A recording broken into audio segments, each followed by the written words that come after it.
மாலினி சமையல். இன்னைக்கு வந்து நம்ம பொட்டேட்டோ ரோஸ்ட் எப்படி செய்யறதுன்னு பார்க்கலாம். அதுக்கு முன்னாடி நம்ம சேனல் சப்ஸ்கிரைப் பண்ணாமல் இருக்காங்க, மறக்காம சப்ஸ்கிரைப் பண்ணிடுங்க. அப்படியே பக்கத்தில் இருக்கிற பெல் பட்டனை கிளிக் பண்ணிடுங்க. இப்போ வீடியோக்குள்ள போலாம் வாங்க.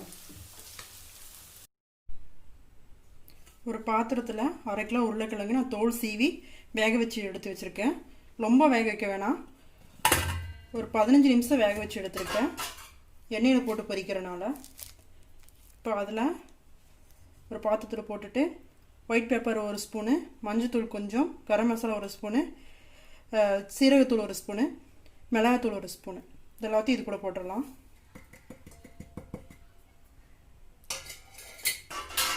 அடுத்தது கார்ன்ஃப்ளவர் மாவு தேவையான அளவு ஒரு 2 ஸ்பூன் நான் போட்டிருக்கேன்.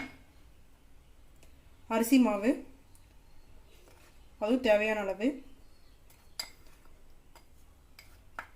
2 ஸ்பூன் போட்டிருக்கேன். கொத்தமல்லி கொஞ்சமாக, டொமேட்டோ சாஸு 1 ஸ்பூனு,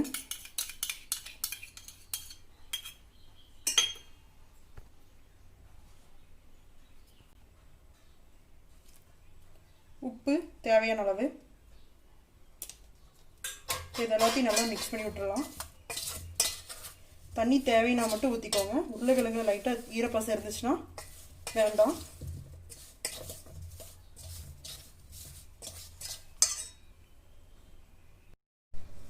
இப்போ இதெல்லாத்தையும் நல்லா மிக்ஸ் பண்ணி விட்டுறலாம். நான் வந்து இப்போ கையிலே பிசைச்சிக்கிறேன், நல்லா மிக்ஸ் பண்ணிக்கிறேன். தேவையான அளவுக்கு தண்ணி ஊற்றிக்கலாம், கொஞ்சம் கொஞ்சமாக சேர்த்துக்கலாம் தண்ணி. நான் வந்து இஞ்சி பூண்டு பேஸ்ட்டு சேர்க்கலை, இஞ்சி பூண்டு பேஸ்ட்டு வேணாலும் சேர்த்திக்கலாம். இதில்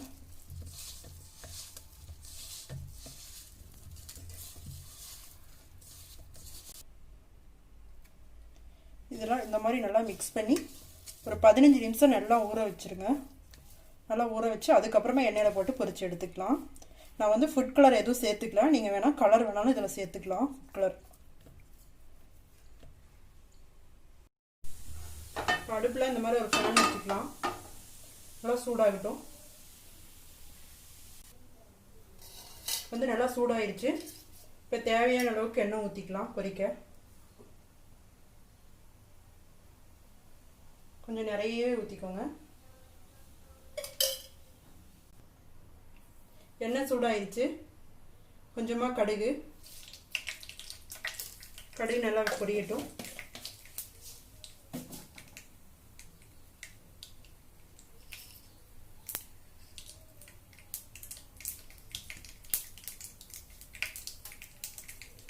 கொஞ்சமாக கடலைப்பருப்பு,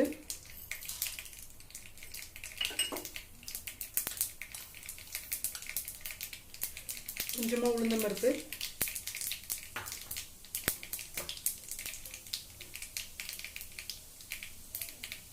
கடைசியாக கொஞ்சமாக கருவேப்பிலை இதெல்லாம் போட்டு அடுப்பை சிம் பண்ணிடுங்க. கறியுருட்டி சிம் பண்ணிவிட்டு நம்ம ஆல்ரெடி மசாலா போட்டு இந்த மாதிரி மிக்ஸ் பண்ணி வச்சுருக்கிற உருளைக்கிழங்கு அதை இது கூட போட்டுடலாம்.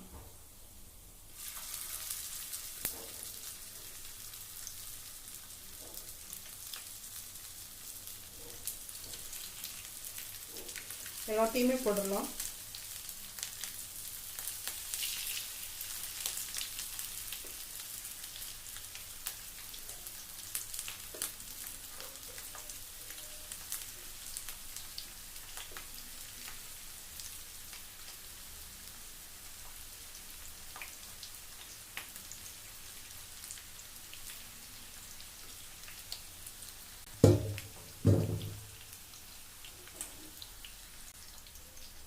ஒரு சைடு நல்லா ஓரளவு பொரிஞ்சிருச்சு.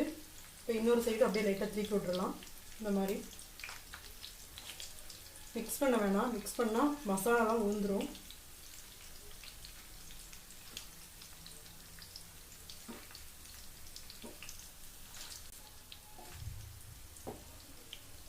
அடுப்பு வந்து கொஞ்சம் சிம்லேயே வச்சுக்கோங்க.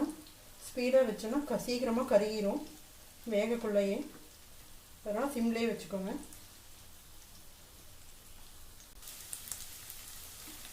இப்போ 2 சைடும் நல்லா பொரிஞ்சிருச்சு, ரோஸ்ட் ஆகிடுச்சு. நல்லா இந்த மாதிரி ப்ரௌன் ஷேட் ஆனதுக்கப்புறம் ஆகும்போது உங்களுக்கு நல்ல ஒரு மனம் வரும், மசாலா ஸ்மெல் நல்லா வரும். அந்த ஸ்டேஜில் இந்த உருளைக்கிழங்கு ரோஸ்ட் ரெடி ஆகிடுச்சு அப்புறம். இது நல்லா இருக்கும், சூப்பராக இருக்குது டேஸ்ட்டாக. சின்ன பசங்களுக்கெல்லாம் ரொம்ப பிடிக்கும், இது மாதிரி செஞ்சு கொடுத்தா விரும்பி சாப்பிடுவாங்க. இது வந்து தயிர் சாதம், பருப்பு சாதத்துக்கெல்லாம் சைட் டிஷ்ஷாகவும் வச்சு சாப்பிட்லாம், இல்லை ஈவினிங் ஸ்நாக்ஸாகவும் செஞ்சு சாப்பிட்லாம். இது போல் நீங்களும் செஞ்சு பார்த்துட்டு எப்படி இருக்குன்னு கீழே கமெண்ட் பாக்ஸில் கமெண்ட் பண்ணுங்கள்.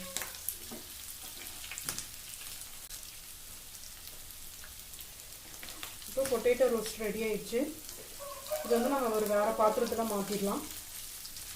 நான் வந்து இன்றைக்கி பொட்டேட்டோ ரோஸ்ட்டு சாப்பிட போகிறேன். நீங்களும் இது மாதிரி செஞ்சு பார்த்துட்டு எப்படி இருக்குன்னு சொல்லுங்கள்.